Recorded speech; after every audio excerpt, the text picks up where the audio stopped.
Promo traditional my mamunyina ha braso set TETE online TV KASI3BO awiabre nsa ka no ye de bremo brena pa ho kakra na enso momfa nche mfidie ne de adwuma etore bia na ahuri afaso ni nyina mu no ensem de bremo no de edi mu akotin bi ene se eye swapon ahodo mu achechefo no e de atudwa se de woni aban ete ado anwoma so enti wode wona de egu ho a wonkɔ adwuma ebrekro na nso yeko enkran mpanimfo edi krupon nanim na wose oye di congestion eyi monten so de atudwa se obia nhwe no huye ebise nyade asade na oye no obitwa so ne anase ochina enkane ho nsem nso owura KSM ede atudwa se aglufo mai enye mpaebo we de nipa honemu asem ne yeka enye honhum ebrakro na nso kokoso asubonten kumase ya bridge bia ewo ho no nokure ni amanfo kira na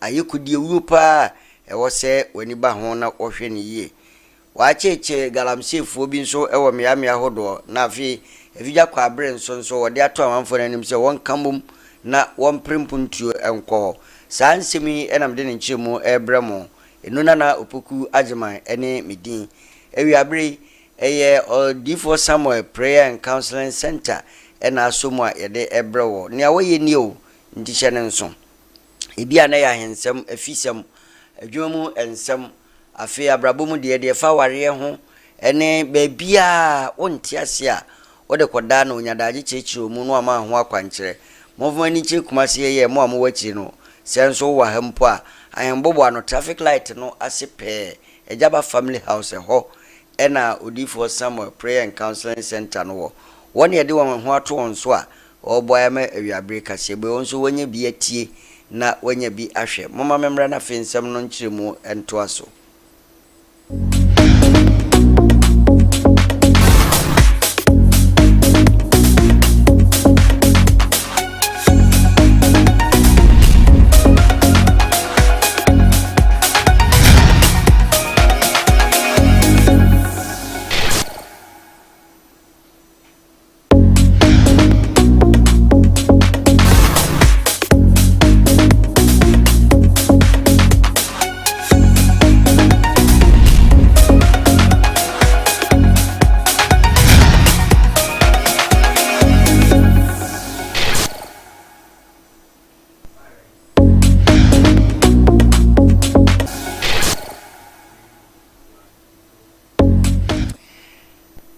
afi KASI3BO no ahyase nie suapon ahoro wo Ghana hanumu mbese miensa mu adwumafo mpanimfo pa no eye Senior Staff Association no omakom ho abom na wode ato aba na nim safi de wonne kwanta wapai tuntan watense bese abusumi nsiene na kan wadwuma no a woye no ho ensem se wobeboa won na fi pepepe yenso ebeba wona adwuma no mu a enkoba se ebebu bi animtia na so bi aketua wekosoro achen bie wasa nsem ya wo kan nyina no ne aba no tena ase de won sahye nkrata ase manti ase ye adwuma nanso abesi bese eni ya ye kase no enya de a wate ho hwere eno nti ena wo nyina akabo mu a me kase de wo kira o ko strike a yese wo de wona de egu ho won ko adwuma University of Ghana SSA UOG the Technical University Administrators Association of Ghana TUAG and the Federation of University Senior Staff Association of Ghana,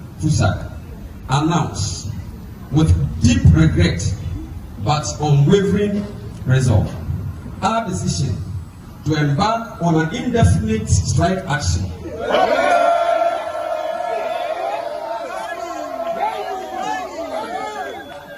Effective today, 21st May 2025. After countless engagements and goodwill efforts extended to the government, which have unfortunately been met with persistent inaction, neglect, and blatant failure to honor the terms of our duly signed agreement 6 months ago. Despite numerous dialogues, reminders, and extended timelines, the government has continuously reneged on its commitments, thereby undermining the trust and cooperation that should exist between both parties. The signed agreement was not merely a symbolic gesture, it was a binding contract born out of mutual consensus and aimed at ensuring improved conditions, fair treatment, and a sustainable future for all stakeholders. We wish to make it categorically clear: this strike is not an act of defiance, but a last response to an entrenched culture of broken promises. It is our responsibility to stand firm in defense of our rights and to uphold the integrity of agreements meant to safeguard the welfare of our members and the public.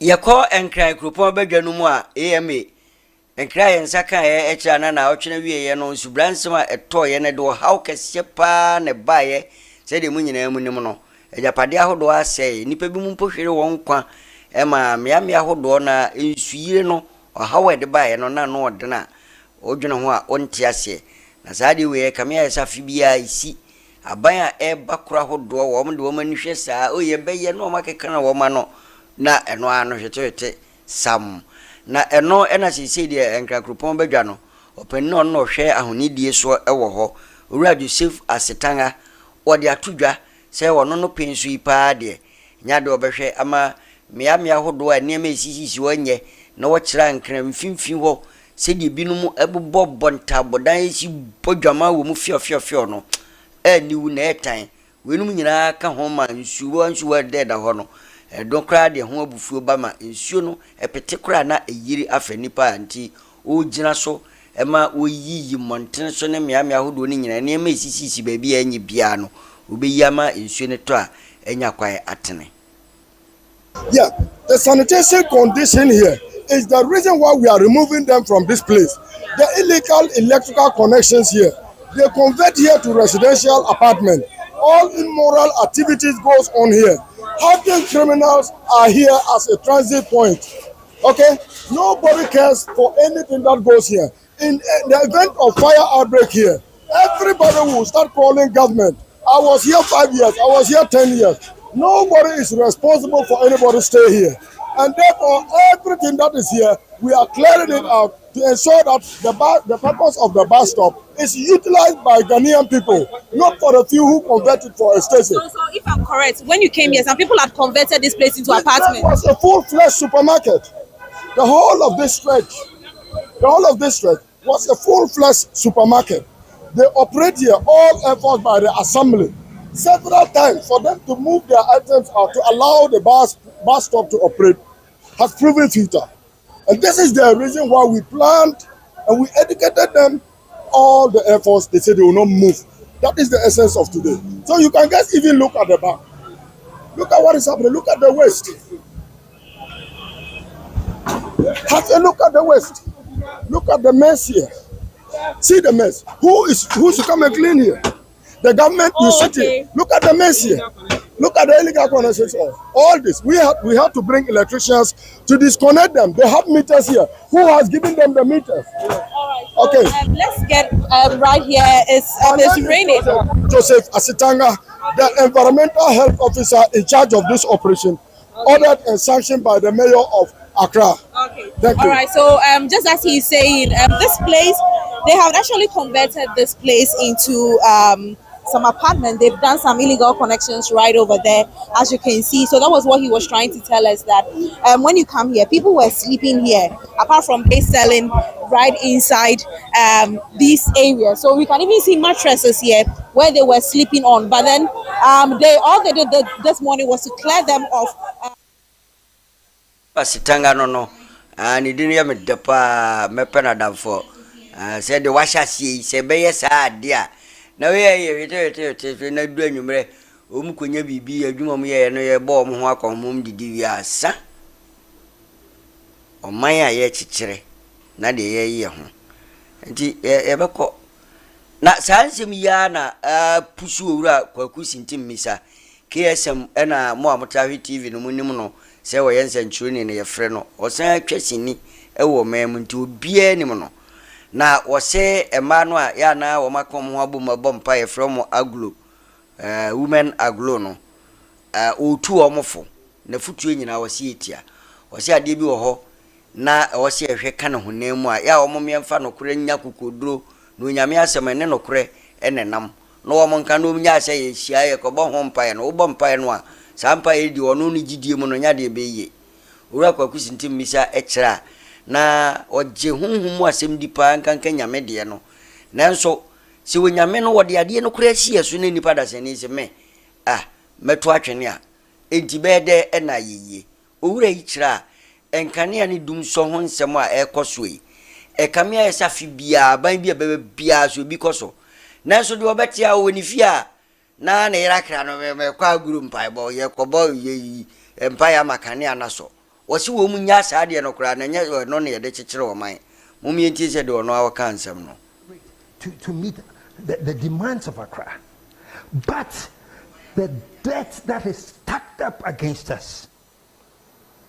Remember that we went through a whole period where the government, for whatever reason, decided that they won't even do maintenance service with the equipment, because when they do the maintenance service, they have to shut off lights and and in order to politically prove, say, yeah, they bar, we won't shut off lights. No, even the maintenance was put on hold or suspended, and the equipment is as bad as ever. When it got to the point where they had to actually do things to fix, then they have to explain, say, oh, our house is not doomed, so our house is doomed. In other words, Dumso has been so politicized that even when you have to fix and service the equipment, you have to give it the name, say, yeah, you doom, yes, yeah, Dumso. All this crap. Folks, so what we are confronted with in Ghana now is this generation issue of power supply. And it's a wisdom problem. Let me quote Otabel. He is also a pastor. Women's Agro say, we are Christians. And more Christian pastor. Reverend Otabel says the Dumso was a wisdom problem. Which simply means that there are certain physical, technical things that need to be taken care of to fix the thing. And if you don't fix it, no matter how many times you pray, your own Bible tells you some pray and they pray amiss. I think James said it in the Bible theologian. James said somewhere that people pray and the prayers are not answered because they pray and they pray amiss. Amiss, that's what amiss means. My translation. You pray and you pray sin. Like getting together and committing GC to the blood of Christ so that there's no Dumso. No, we all don't want to go through Dumso, the kind of Dumso that we unfortunately experienced under the first Mahama regime. That he worked so hard to fix. That's why car power came into being. That's why all these things, so hard to fix. So if we are faced with any problem with generation, folks, wisdom, we sit down, we think, we plan, we analyze what has gone wrong, what needs to be fixed, and we do it. We don't ignore all of that. Chumbe mane amanfo tete kokoso ene abreposu bonten abon nkomo no mbo nyina ye nansa ne ye ekoye no no hunu se bridge ahodo bi e wo hono no kureni aye wumana na wone womo ebon nkomo no ene womo chim se womo asem no mbetwa nitia bisase mo womo ka nipa ichira na sisi a kwazi grupo no yenyo panin foforo a wabeda no owura Richard ose agema abodi Zuba ena ye frɛ no ene owura Richard amakɔhena wɔyɛ asantemantam so afɔ no de wɔn so wɔyɛ mranti obɛsrɛ wɔn a wɔn nkɔm tambom na wɔn mɛhwɛ ansa na oye ne bi asi hɔ nipa yi akyira na saa bridge akyɛ na mpanfo yɛ so obɛsam so hɔ ama wɔn atumi atwa de akɔ agya ene agya nanso aye hwebuada asiye yasiye jai aban kobasa ama se de nkyɛnkyɛ no esia no num kum na eyiye no aye wumena edu omma ne nyansa na oye ne bi aba moma yenhwɛ bridge no na afi ho ensenkan yes bridge na wo no utimi se fa no aye ne de ende nka ye no concrete kama cement wom nanso ho na eye wie edide wonche no a eno eye enchensen de no wonam so a wate kekere chakwa asi bu agum ba se ni hu no eno ensuo to a utia so a ni su no nko ewiabo a ni su nko eno omde na mu saa na hwan ene wonjefo Edwe de yewura zuba minim se ode o science ni papa a wa nema se wote ase du pasui ma yehu nsakra pa e wokuma se owura mo akwene ozo oya brantie kama minim se wote asema se enti abrepo asubontenfo ne kokosofo omon sema omde fa TETE MMOFRA online TV so e de abremo no mejimudi se mbeka bom na moye e de ama won na we ene nia yensenchoni na chumberima odi free kokoso abrepo asubonten ebre ganafo yeko atoyemantemu eho ena anti galamsey task force eye wona asori etia galamsey so woma obia entu enhemfidie ahodo no posifo ka ho sojafo ka ho na temamfo ka ho oma ka bom no oma kwachichichi nipa bia osusu se saadi ya wo ye no emfamra kwa so nti womo se ensuo ene kwa ya hodo wona ochichi wona onunu won hwin no wonu se etubra akese be se nso hye won ho a womo emfidi ahodo a wodi tututu sika no ebi ya emfidi akese excavators nyina ena woche won na waba mane se ekwabia so wo se emra no no won di ebi se enema womo ye emfamra kwa so eko atoyemantemu a National Security Liaison Officer udi womanim Brigadier General Musa Waja ena okasa mama intia Brigadier retired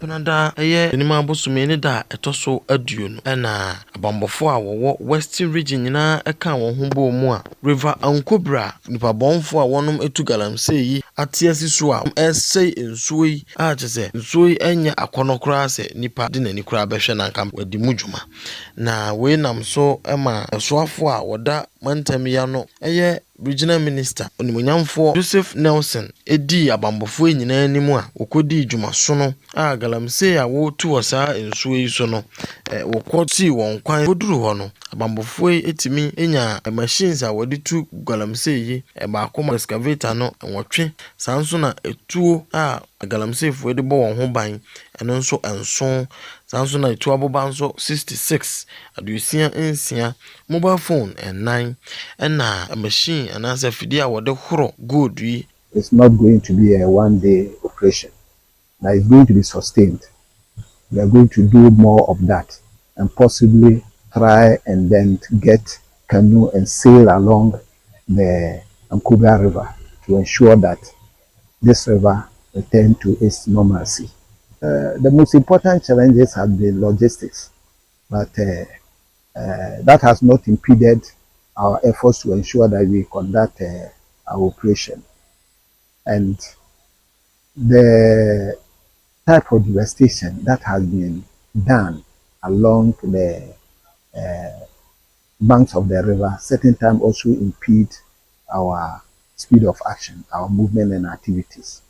But all the same, we are up to the task, and we think with complete and dedicated efforts with all the stakeholders, we can achieve.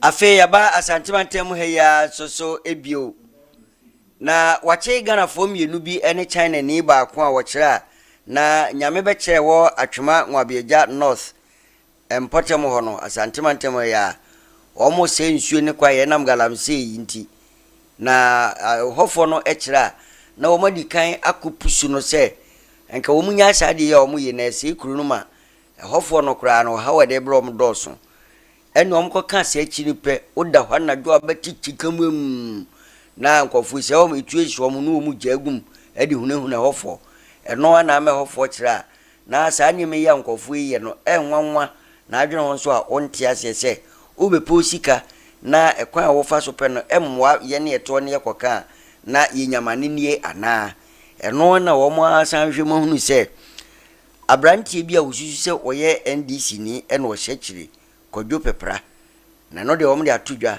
se bambofo momoden a wo mbo mbekere wo mbekere na o monkoche kodwo pepre moma yenti kromofo ni bi Yete ye dan se adana o mu kuta tuo o mu bom gban efie wem abobo ya Omu to na butu puno na bie. No mu wura dem say omu peye boys na ye wo krum ase ne ne edin. No mu kue, omu betwa ready nsaso. Me de omu chibi omu bekumi. Da ko ase. Say omu nya omu kue. Hey, nya sam kitu ada 3 days min didi. Ni ya ma hihye.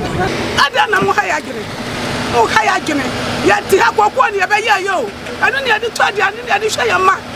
Mu ya no ma de afidi na be ni ma be ti musika chuchu du no ma kwakwa ti. Omu say nsu. Na ya kwan. Break ni omu bubu break ni na afiso. So ano oba kwa wa sukura na e bebre. Ese kura na nkura ko school kura pa na ho kire. Omo nkwakura na enya kwan home. Guarantee for no. Omo haya adwene pa ye nye nsuo nom. Nkwaya nso ye kwan so omo aba sen kwan ni nyina ye ntibi nya beebi mfa. Nkwaya de nyina ye piese de omo bakọ yesa wo gya omo bakọ ko pa asa mama.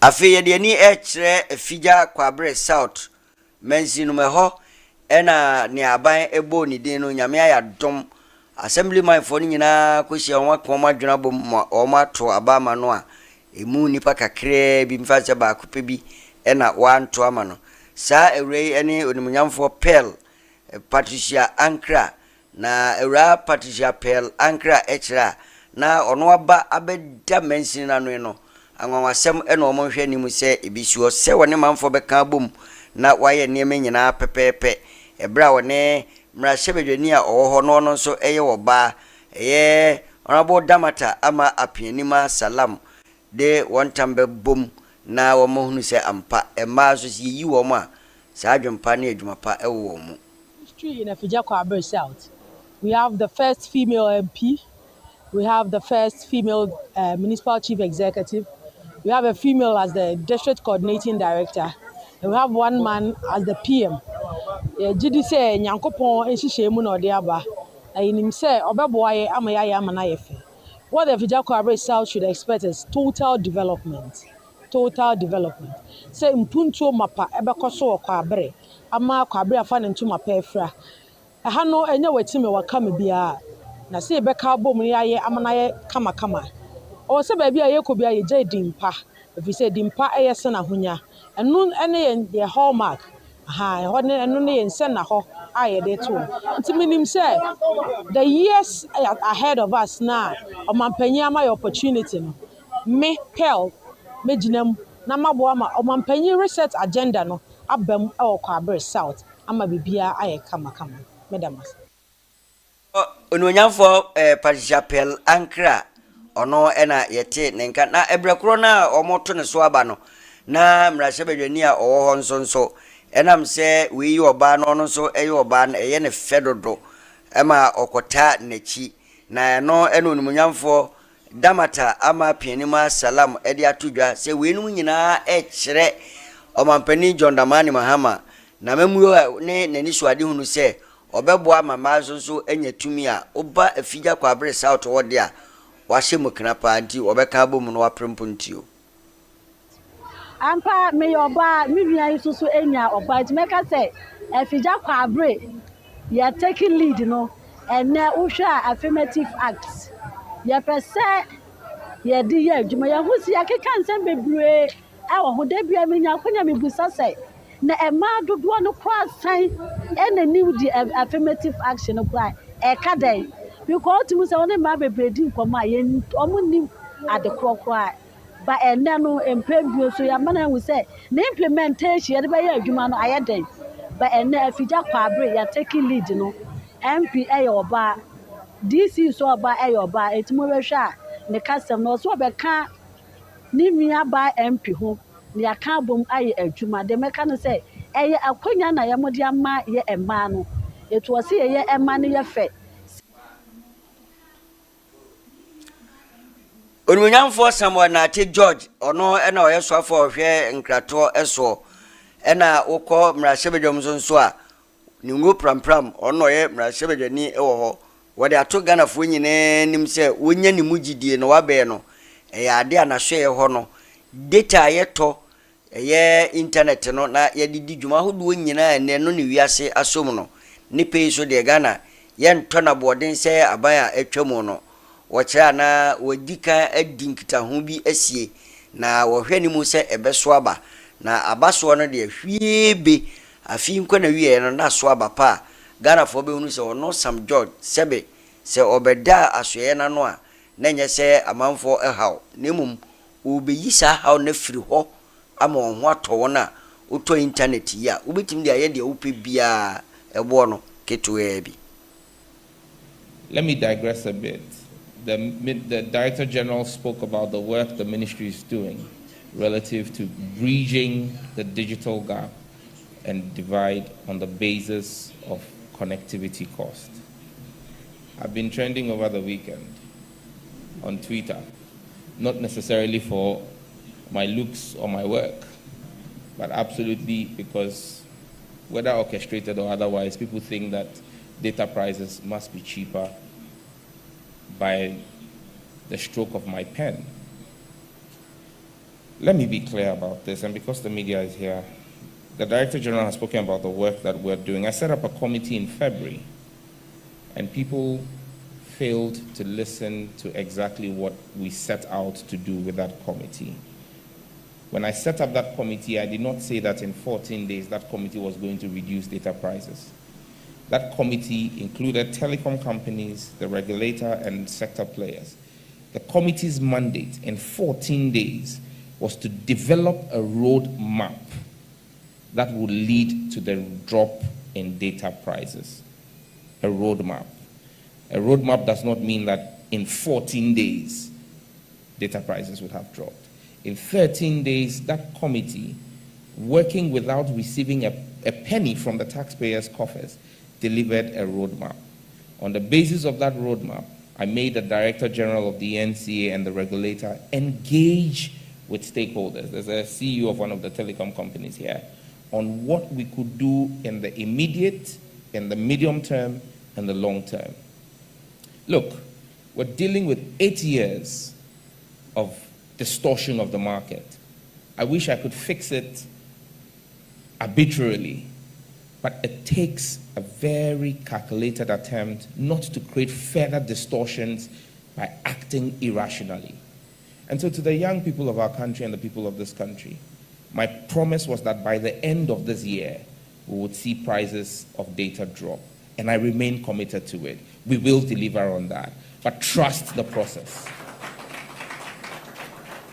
I trust the technical competence of the regulator to work with the telecom companies to ensure the viability of the businesses, but also ensure that we get better value for what we are paying. Apart from the work I've asked the NCA to do, I have engaged the ITU, whose celebration we are enjoying today, 160 years. I spoke with Dr. Cosmo Zavazava, who is the head of BDT at the ITU, and have tasked the ITU to do an independent study of tariffs in Ghana and present a report to us in 8 weeks so that we can align that study's report with what the NCA's report is and then take an informed policy decision. Estelle spoke about the fact that I've been a very consultative kind of minister. I will not act arbitrarily. I will not give directives that will affect the industry. What I will do is to consult with industry, consult with stakeholders, and take decisions that protect investment in Ghana, but also ensure that Ghanaian customers and Ghanaian citizens have the best quality of service and get the best pricing for the services that they pay for. We will keep our word. You have my promise. Afe yekowie kasebo na ewo man a obo yebenkum so ha. Enra nenam kasefidie mfonna hodoa so ene social media ne se Ivory Coast oye o man a ye no onbo hie no eyade a etuo ato ebinom ekira na etuo ato ama mpo mampani a oteso Alhasani Watara wode nti akenwira na ebinom kirase isuma ba ho nipa fa edwane afi internet ahodo nyina ye twetwam ama petro kura wunya bi ento ewo ho nanso esa eto aso mpo kan huhu se yade abese nipa duasamiensa na enu a etwam no wahwere wonkwa na no ena TETE MMOFRA online TV yade asoto fom aduaduamu awurawuramu akopese ensemi ne kura boy nchen sei asem abade a na o sey so ye ma no ehia ye nanso nhwemu no sabri America sei de atoa so akire pifi se saa ensem no ana enenam no nyina no enye no kure enya de ku bia asi ewo Ivory Coast na se La Côte d'Ivoire ho a eno nti o se obi ewo ha o ma ne yem hyehye no o ma hu bi ka no se kura ye no nyina edi kaso bom se de asem to won na nanka atoye na ensem no enye no kure nti no ewo se amanfo ma wo akoma eto won yem na wo hunu se ka wana kan ye ne a papa nso ba saa ene no nyina na tim enti enye no kure se omampani Alhassani Watara yade a odintiri akenwira okope baabi ate ya che no ana se bibisa ate se de enra na etwagu ewo mfonini ahodo eso no yede abegira Ivory Coast die so na yede ensem no esia Ivory Coast na se La Côte d'Ivoire man no ni din ye mienu French kasem no ye La Côte d'Ivoire ena oba e brof kasem no so Ivory Coast to wende o 3 ye Ghana de ba kope na ere empadi mienu bia Ghana de Ghana no a ede moma yenyira ha na emfa kasebo nisi me kai ubio se kasebo no ahoden ma me de bra mu nyina eye odifo Samuel Prayer and Counseling Center na so mu Kumasia Ejaba Family House a ewo ahembobo ano traffic light na sepe ena odifo Samuel wo ebia na gold bi hyefie mo pese mu huna moba akwankyere ne kakre bi bense yi se ni yetieti aso na ekom de ye ne fie wa ye pase fie obesesa kra monfa nkoda no sa na hu mo aware nso oye ho adwuma ma ebe free ho kra mo a mo ye efom agudie ahodo no nyina adwuma no mokọ ha mo nso obekere mo kwan obekọ beba asumdue mu da bia ebi ana koto amane bi do anim ana se ahensie adie bi ehon sensem ado anim a ene ekọ no hoye na woncheche mu ni nwi asumdue fefefe adwuma mu asem a na apese adwuma no koso a wode ba beye akwantuo mu de no nso ohia mesi kofi enkodane ama ebra ovisa ekura wo